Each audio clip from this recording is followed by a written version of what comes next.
आज गुजरात अंबुजा एक्सपोर्ट्स की 1991 में बनी company corn starch derivative, soya derivatives, feed ingredients, cotton yarn और खाने के तेल बनाती है। इनफैक्ट घरेलू और ग्लोबल मार्केट में खाद्य, फार्मा और फीड उद्योग में इनका कारोबार है। नतीजों पर बात कर लेते हैं। सालाना आधार पर मुनाफे में मामूली बढ़त देखने को मिली, जबकि मार्जिन थोड़े कमज़ोर रहे। वहीं तिमाही आधार पर मुनाफा और मार्जिन दोनों घटे हैं। प्रदर्शन देखते हैं। स्टॉक में अगर हम देखें तो एक साल में कंपनी ने 80% का रिटर्न भी दिया है।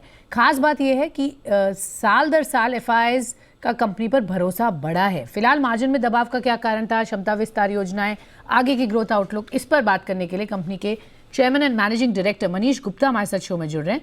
मिस्टर गुप्ता, गुड आफ्टरनून, बहुत बहुत धन्यवाद, आपका स्वागत है जी बिजनेस पर। पहले तो सर गुड आफ्टरनून जी, आपके नंबर्स जो हमने देखे पिछले, टॉप लाइन बड़ी है, मार्जिन्स पे जो प्रेशर देखा गया है उसके कारण हम जानना चाहेंगे। Year on year, quarter quarter दोनों में ही थोड़ा सा दबाव आया है। तो सर क्या है आउटलुक, क्यों दबाव दिखा और आगे क्या यहाँ से बेहतर हो जाएंगे मार्जिन्स? धन्यवाद। सी मार्जिन्स का ऐसा है कि क्वार्टर ऑन क्वार्टर हम मार्जिन्स एग्रो प्रोसेसिंग बिजनेस में नहीं देख सकते। मार्जिन्स हमें ईयर ऑन ईयर एक टाइम आता है एग्रो प्रोसेसिंग का कि रॉ मटेरियल की इन्वेंट्रीज किस टाइम खरीदी गई थी, कब उसको बेची गई थी फिनिश प्रोडक्ट्स में। सो क्वार्टर ऑन क्वार्टर हम मार्जिन्स नहीं देख सकते। बेहतर यही होगा कि हम मार्जिन्स को ईयर ऑन ईयर देखें, पूरा साल का नतीजा देखें और फिर तय करें कि मार्जिन्स अच्छे थे कि बुरे थे। हाँ, फर्स्ट क्वार्टर में मार्जिन्स का प्रेशर था compare to last quarter which is the March quarter.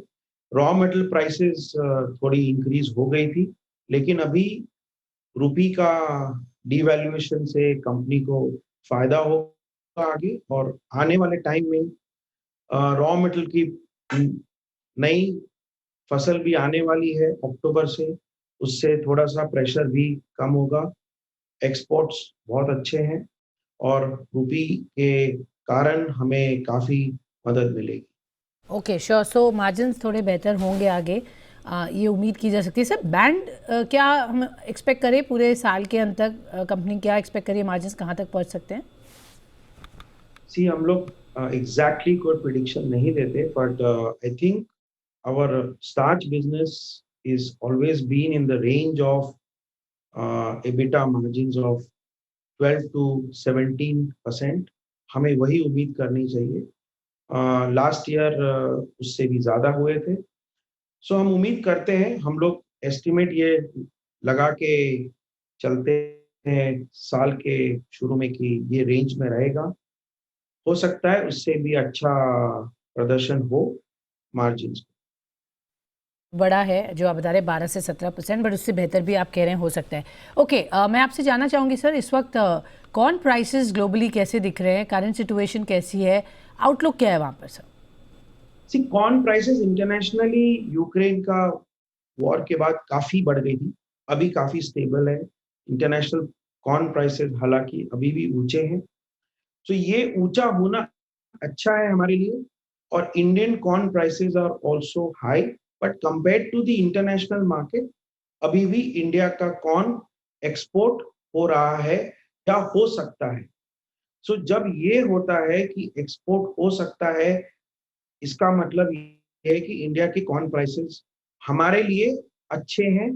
हम इंटरनेशनल प्राइसेस से नीचे हैं और हम यही चाहते हैं कि हमारे कॉर्न प्राइसेस इंटरनेशनल प्राइसेस के करीब हो या नीचे हो, जिससे कि हम वैल्यू एडेड प्रोडक्ट्स जो बनाएं वो हम इंटरनेशनल मार्केट्स में आराम से एक्सपोर्ट करें।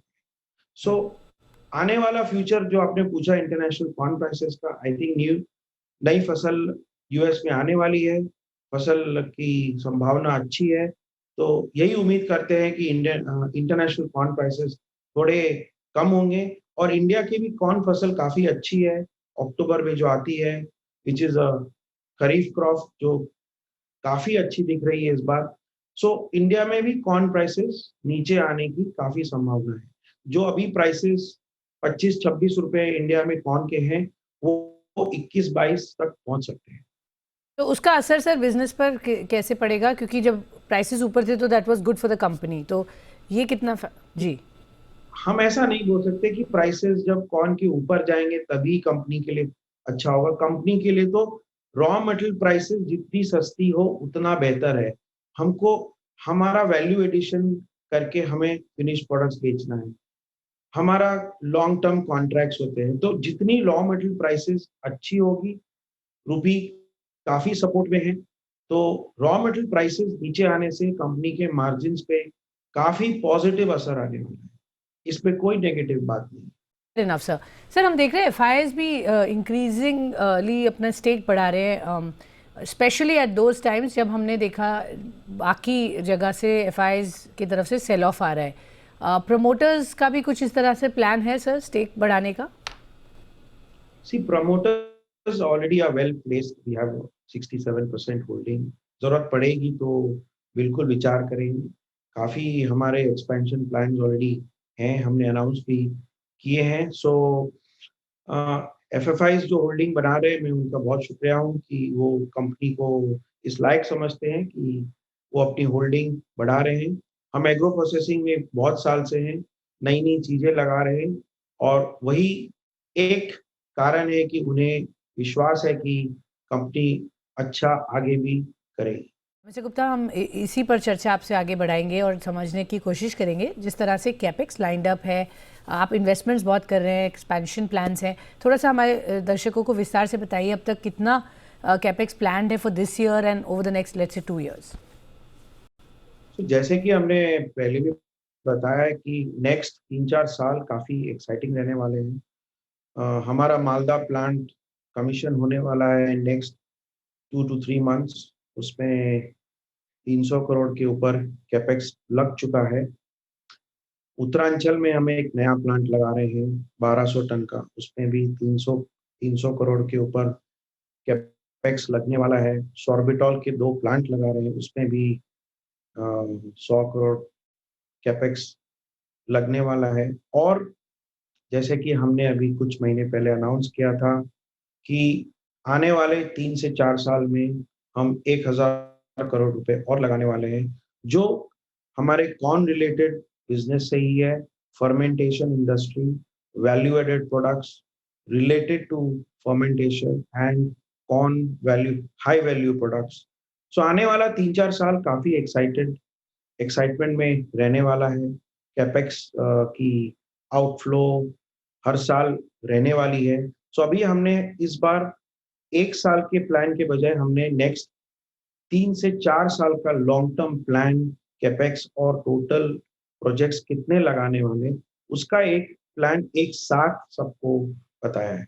सो ये हमारा थोड़ा सा इस बार तब्दीली है कि हम तो सर ये आप फंड कैसे करेंगे ये 1000 crore?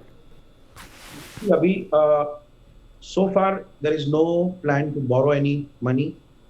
We have enough cash on the books and next 3 से 4 साल में जो भी हमारा कैश फ्लो होगा वो पूरा रीइन्वेस्ट होगा। So we will remain debt free company as we have always been for the past so many years. Accrual से ही फंडिंग होगी जैसा आप कह रहे हैं, कोई बोरोइंग का प्लान फिलहाल नहीं है।